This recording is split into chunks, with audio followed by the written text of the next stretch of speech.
Hello. ടവോർമിനയിലെ രണ്ടാമത്തെ ദിവസം. ഇന്നത്തെ ദിവസം റിലാക്സ്ഡായിട്ട് കുറച്ച് സ്ഥലങ്ങൾ കാണണം. എല്ലാ യാത്രയും കർസോ അംബർട്ടോ എന്ന വഴിയിലൂടെയാണ് ആരംഭിക്കുന്നത്. ആദ്യം വരുന്ന സ്ക്വയറാണ് പിയാസ 9 ഏപ്രിൽ. ഈ സ്ക്വയറിൽ എത്ര കണ്ടാലും മതി വരാത്ത കാഴ്ചകളുണ്ട്. ഇവിടെ കുറച്ച് നേരം നിന്ന് കാഴ്ചകൾ കണ്ടില്ലെങ്കിൽ ഒരു സുഖമില്ല. അവിടെ നിന്ന് ഞങ്ങൾ കുറച്ച് കാഴ്ചകൾ കണ്ട് ബ്രേക്ക്ഫാസ്റ്റ് കഴിക്കാൻ തീരുമാനിച്ചു. ബ്രേക്ക്ഫാസ്റ്റ് ഞങ്ങൾ അവിടുത്തെ ഒരു പോപ്പുലർ സ്ഥലമായ ബാംബാറിൽ പോയി. സിസിലിയിലെ ഒരു പോപ്പുലർ ബ്രേക്ക്ഫാസ്റ്റാണ് ഗ്രനീറ്റ ആൻഡ് ബ്രിയോഷ്. മധുരമുള്ള കാര്യമാണ്. ഈ ബാംബാർ വളരെ മനോഹരമായ ഒരു ചെറിയ കഫേയാണ്. കുറച്ച് കഴിഞ്ഞ് ഞങ്ങളുടെ ഗ്രനീറ്റ വന്നു. ഞാൻ ആമണ്ട് ഗ്രനീറ്റയാണ് ഓർഡർ ചെയ്തത്. ഗ്രനീറ്റ കുറച്ച് വെള്ളം അധികമായിരുന്നു. കാലത്തെ ദോശയും ഇഡ്ഡലിയും കഴിച്ച ശീലമുള്ള എനിക്ക് മധുരം കഴിക്കാൻ കുറച്ച് ബുദ്ധിമുട്ടുണ്ടായിരുന്നെങ്കിലും നല്ല രുചിയുണ്ടായിരുന്നു.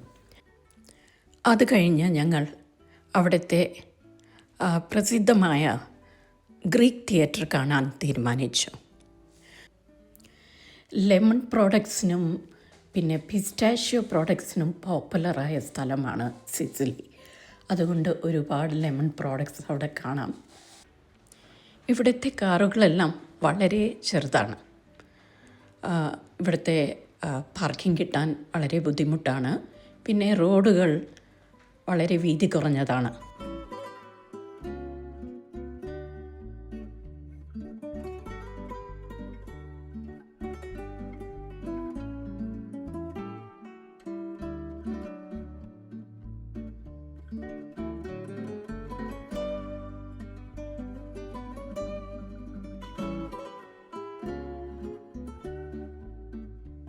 ഇതാണ് തിയേറ്ററോ ആന്റിക്കോ ഡി ടവോർമിനയുടെ എൻട്രൻസ്. ഇതിൽ കയറാൻ ടിക്കറ്റ് 16 യൂറോ. 3-ാം നൂറ്റാണ്ടിൽ പണിത ഈ ഗ്രീക്ക് തിയേറ്റർ ഇപ്പോഴും ഉപയോഗത്തിലാണ്. ലോകത്തിലെ ഫേമസ് തിയേറ്ററാണ്. ഇവിടെ ഒരുപാട് ഇവൻറ്റ്സ് നടക്കുന്ന സ്ഥലമാണ്. ഈ തിയേറ്ററിൻ്റെ പോപ്പുലാരിറ്റിക്ക് ഒരു കാരണം ഇവിടെ നിന്നും കിട്ടുന്ന വ്യൂസാണ്. ഒരു സൈഡിൽ അയോണിയൻ സീയും മറ്റേ സൈഡിൽ മൗണ്ട് എറ്റ്നയും പിന്നെ മലകളും കാണുന്നത് വളരെ വളരെ മനോഹരമാണ്. കുറഞ്ഞത് 2 മണിക്കൂറെങ്കിലും ഇവിടെ ചിലവഴിക്കാം. അത്ര മനോഹരമാണ് ഇവിടെ. ഇവിടെ ചെറിയ ക്യാൻറ്റീനുണ്ട്, പിന്നെ ടോയ്ലറ്റ് ഫെസിലിറ്റീസുമുണ്ട്. ഞാൻ വെറുതെ അങ്ങോട്ടും ഇങ്ങോട്ടും നടന്ന് എല്ലാ കാഴ്ചകളും കണ്ട് ഒരുപാട് ഫോട്ടോസ് എടുത്തു. പുറകിൽ കാണുന്നത് അയോണിയൻ സീ ആണ്.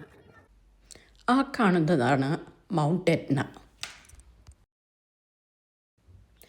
ഇവിടെ കുറച്ച് എക്സിബിറ്റ്സും ഉണ്ട്. അതും കാണാൻ കഴിഞ്ഞു.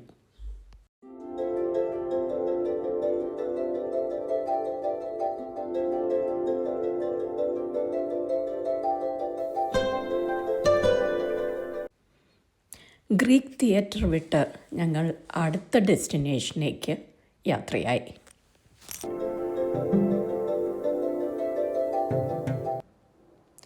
വഴിയിൽ സിസിലിയുടെ പോപ്പുലർ ഭക്ഷണമായ കനോലിയും ജലാറ്റോയും ഗ്രനീറ്റയും വിൽക്കുന്ന കടകൾ ഒരുപാട് കാണാം.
അടുത്തത് ഒരു പാർക്കാണ് ലക്ഷ്യം. അതിനു മുമ്പ് ഒരു കോഫി കുടിക്കാമെന്ന് ഞങ്ങൾ തീരുമാനിച്ചു. ക്രീമ ആൻഡ് ചോക്കലാറ്റോ എന്ന കഫേയിൽ കയറി അറാഞ്ചിനോയും കാപ്പച്ചിനോയും ഓർഡർ ചെയ്തു. അറാഞ്ചിനോ ഇവിടുത്തെ ഒരു പോപ്പുലർ ഭക്ഷണമാണ്, സ്നാക്കാണ്. അറാഞ്ചിനോ എനിക്കിഷ്ടപ്പെട്ടു. സിസിലിയിൽ കുടിച്ച എല്ലാ കോഫി പോലെയും ഈ കോഫിയും നല്ല കോഫിയായിരുന്നു.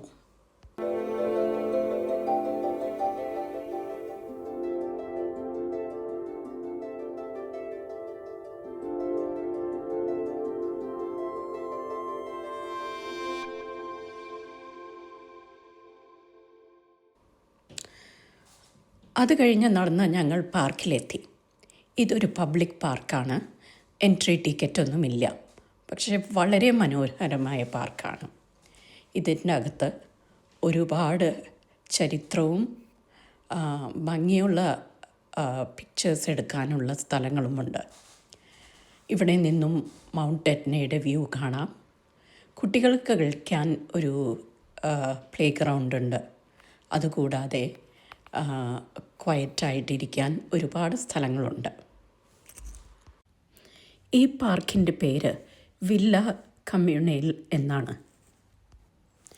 സിസിലിയിലെ ഈ ടവോർമിന എന്ന ഹിൽ സ്റ്റേഷൻ പോപ്പുലറായത് ഈ അടുത്ത കാലത്താണ്. കഴിഞ്ഞ 2-3 വർഷങ്ങളിൽ ഒരു വൈറ്റ് ലോട്ടസ് എന്ന സീരിയൽ HBO ചാനലിൽ വന്ന പിന്നെ അത് കഴിഞ്ഞ് എല്ലാവരും ടോർമിന കാണാനും അധികം ടൂറിസ്റ്റ് വിസിറ്റ് ചെയ്യാനും ആരംഭിച്ചു.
അവിടെ 2-3 മണിക്കൂർ കഴിഞ്ഞ് പുറത്ത് വന്ന് ഞങ്ങൾ ഭക്ഷണത്തിനായി ഒരു റെസ്റ്റോറൻറ്റ് അന്വേഷിച്ച് നടന്നു. അങ്ങനെ നടന്നു വരുമ്പോൾ ഒരു നല്ല ഭംഗിയുള്ള look out point or view point കണ്ടു. അവിടെ നിന്നും ഇയോള ബെല്ലയുടെ വ്യൂ കാണാം. ഇയോള ബെല്ല അവിടെയുള്ള ഒരു ചെറിയ ഐലൻഡാണ്. താഴെ ടവോർമിന ബീച്ചിൻ്റെ അടുത്തുള്ള ചെറിയ ഐലൻഡാണ് ഇയോള ബെല്ല. താഴെ ബീച്ചിലേക്ക് പോകാൻ റോപ്പ് വഴി പോകാം, റോപ്പ് വേ വഴി പോകാം, അല്ലെങ്കിൽ നടന്നും പോകാം. പക്ഷേ മുകളിൽ നിന്നുള്ള ആ ബീച്ചിൻ്റെ കാഴ്ച ഭംഗിയുള്ളതായിരുന്നു.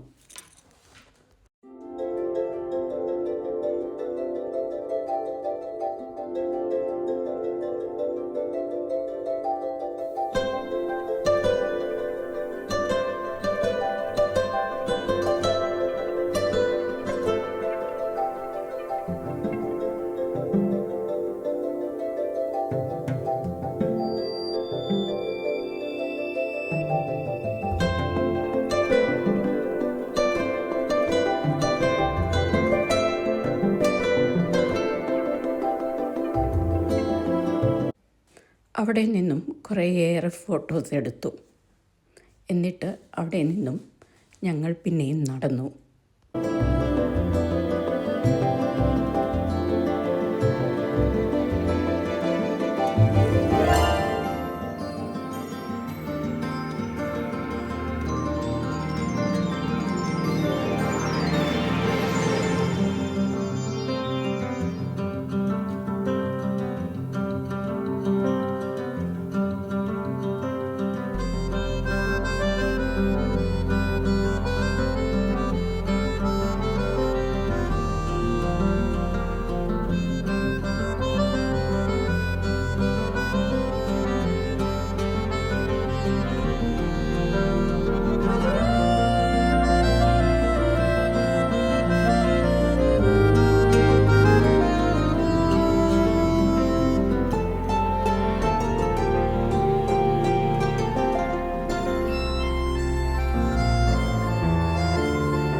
വഴിയിൽ ഞങ്ങളൊരു പിസ്സേറിയ കണ്ടു.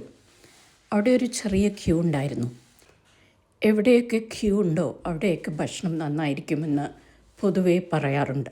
അതുകൊണ്ട് അവിടെ കഴിക്കാൻ തീരുമാനിച്ചു. ഇറ്റലിയിൽ വന്ന് പിസ്സ കഴിക്കാതെ പോകാൻ പറ്റുമോ? അതുകൊണ്ട് ഒരു പിസ്സ റെസ്റ്റോറൻറ്റിലേക്ക് വന്നിരിക്കുകയാണ് പിസ്സ കഴിക്കാൻ. ഓർഡർ ചെയ്ത പിസ്സ ഒരുപാട് നേരം കഴിഞ്ഞാണ് വന്നത്. പിന്നെ നല്ല രുചിയുണ്ടായിരുന്നു. അത് കഴിച്ചു കഴിഞ്ഞ് ഞങ്ങൾ അവിടെ നിന്നും പുറപ്പെട്ടു. അത് കഴിഞ്ഞ് അടുത്തുള്ള ജലാറ്റേറിയയിലേക്ക് കയറി ഒരു കപ്പ് ജലാറ്റോ മേടിച്ചു. 2 ഫ്ലേവേഴ്സ്, മാംഗോ പിന്നെ പിസ്റ്റാഷ്യോ. വയറും മനസ്സും നിറഞ്ഞപ്പോൾ തിരിച്ച് റൂമിലേക്ക് പോകാൻ തീരുമാനിച്ചു. വഴിയിൽ പിന്നെയും കർസോ അമ്പോർട്ടോ വഴിയിലേക്കാണ് പോകേണ്ടത്. വഴിയിലൊരു പിയാസ ഡുവോമോയിൽ ഒരു കത്തീഡ്രൽ കണ്ടു. അവിടെ ഒന്ന് കയറി നോക്കി. എനിക്ക് കത്തീഡ്രലിലെ ആർക്കിടെക്ചർ കാണാൻ വളരെ ഇഷ്ടമാണ്.